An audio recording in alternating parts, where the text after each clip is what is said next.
Managerial personal of the company बहुत important question है। ये वीडियो शुरू करने से पहले इस वीडियो के डिस्क्रिप्शन में जो लिंक दिया है इस सब्जेक्ट का, उसको क्लिक करोगे तो आपको chapter by chapter, question by question सारे वीडियोस मिल जाएंगे। तो शुरू करते हैं हम की managerial personal of the company. Now organisation of commerce में हमने 3 लेवल्स देखे थे, टॉप लेवल, मिडिल लेवल और लोअर लेवल। ठीक है।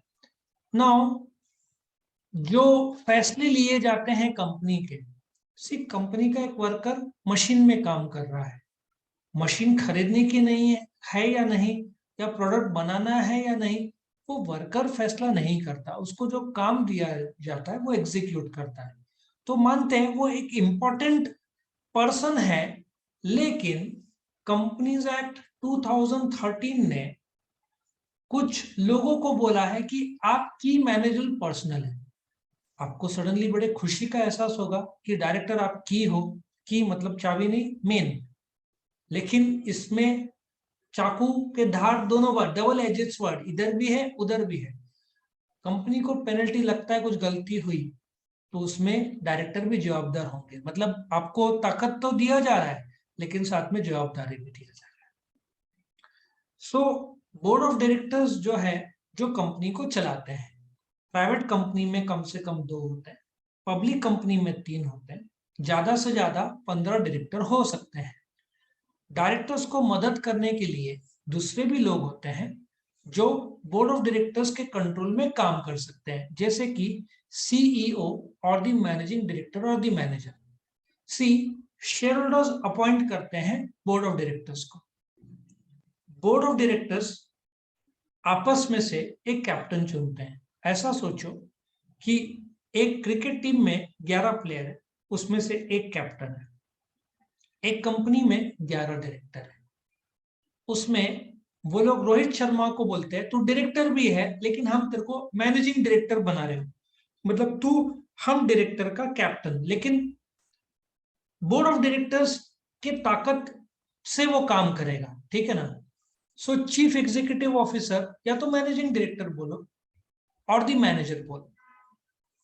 अच्छा, कंपनी सेक्रेटरी भी की मैनेजरियल पर्सनल में आती है, क्योंकि रिटर्न्स फाइल करना, ठीक है, डिविडेंड डिक्लेरेशन के प्रोसीजर्स, मीटिंग के प्रोसीजर्स, शेयर्स के प्रोसीजर्स, अलॉटमेंट के संबंधित, ये सब का नॉलेज होना जरूरी ही नहीं, इसका एग्जीक्यूट इम्प्लीमेंटेशन का पूरा नॉलेज कंपनी सेक्रेटरी को होना जरूरी है।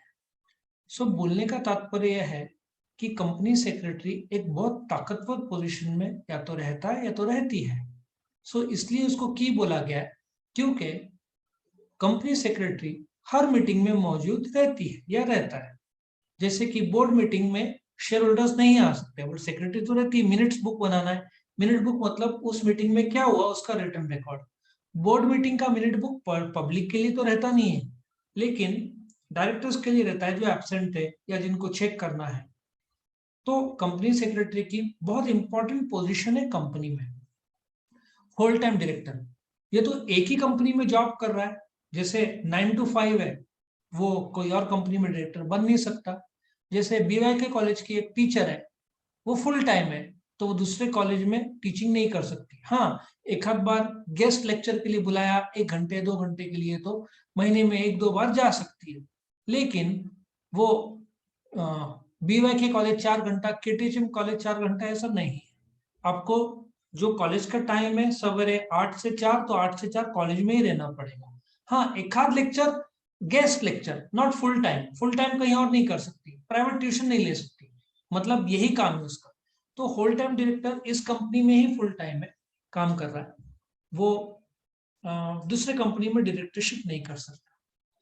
चीफ फाइनेंशियल ऑफिसर, अभी जहां पे भी कंपनी में फ्रॉड्स हुए हैं उसमें चीफ फाइनेंशियल ऑफिसर, कंपनी का ऑडिटर, कंपनी के अकाउंटेंट, ये लोग को जवाबदार ठहराया गया है, क्योंकि इनके पास चाबी रहती है बहुत बड़े बड़े ट्रांजैक्शंस की। बैंक से जो पैसा आता है जाता है, बिल्स, नकली वाउचर्स बनाए जाते हैं, इसमें चीफ फाइनेंशियल ऑफिसर की बहुत बड़ी पोजीशन है। जब भी फ्रॉड्स होते हैं तो फाइनेंशियल ऑफिसर को बोला जाता है भाई तो छुट्टी पे चले जा। इधर भी भारत पे में भी ये हुआ है, जो ग्रोवर है, जो डायरेक्टर है, को फाउंडर है, उसको मार्च तक का छुट्टी उसने ले लिया है, उसके वाइफ ने भी मार्च तक का छुट्टी ले लिया। अब ये लोग प्राइस वाटर कूपर, जो इंडिया के one of the best auditors है, और दूसरे दो ऑडिटर्स, उनको बुलाकर चेक कर रहे हैं कि फाइनेंशियल इरेगुलरिटी, मतलब जो रूटीन तरीके से अकाउंट होना चाहिए उसमें से कुछ गड़बड़ी तो नहीं हुआ, ऐसा ये लोग चेक करने वाले हैं। और थोड़ा सा हल्का सा न्यूज भी आउट हो गया है कि इन्होंने कुछ नकली जो बिल्स है इनके वाइफ के ही रिलेटिव्स के नाम पे, या ऐसा कुछ तो बिल बनाया है, जो जो 3 एम्प्लॉयज को अपॉइंट किया, उन्होंने बोला कि हम तो कोई एजेंसी के थ्रू नहीं आए, जबकि बिल बनाया गया ऐसे कि वो लोग 3 एम्प्लॉय एजेंसी के थ्रू आए, एजेंसी को पेमेंट हुआ, बाद में पता चला एजेंसी इसके वाइफ के भाई के नाम की।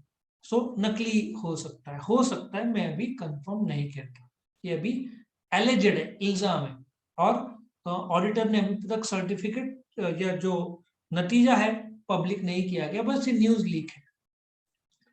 और एनी अदर ऑफिसर एज में भी प्रिस्क्राइब, जो भी मैनेजर हो सकता है। तो यहाँ पे आपके सामने ड्राइंग है, मैं रिक्वेस्ट करूंगा कि एग्जाम में उन्होंने पूछा तो स्टार्टिंग में ये ड्राइंग कर देना, ठीक है ना। तो क्या होगा कि इंप्रेशन अच्छा पड़ता है। सीईओ कंपनी का, managing director, full time director, chief financial officer, manager, company secretary और एनी अदर ऑफिसर एज में बी स्पेसिफाइड। किसी स्पेसिफिक आदमी को बोला कि जैसे इंटरनल ऑडिटर है, ऑडिटर जो मेन ऑडिट होता है कंपनी का, स्टैट्यूटरी ऑडिट जिसको बोलते हैं, वो हमेशा कंपनी के बाहर का आदमी रहता है, एम्प्लॉय नहीं रहता। इंटरनल ऑडिटर कंपनी का ही जॉब वाला आदमी रहता है, वो कंपनी का इंटरनल चेकिंग करता है, वो बाहर का नहीं रहता है, और वो रिपोर्ट भी बोर्ड ऑफ डायरेक्टर्स को करता है। जो स्टैट्यूटरी ऑडिटर है वो कंपनी के बाहर का, मतलब शेयर होल्डर्स का अपॉइंट किया ऑडिटर है, वो कंपनी में आता है, अकाउंट चेक करता है और कंपनी के शेयर होल्डर्स को रिपोर्ट करता है। समझ में आया?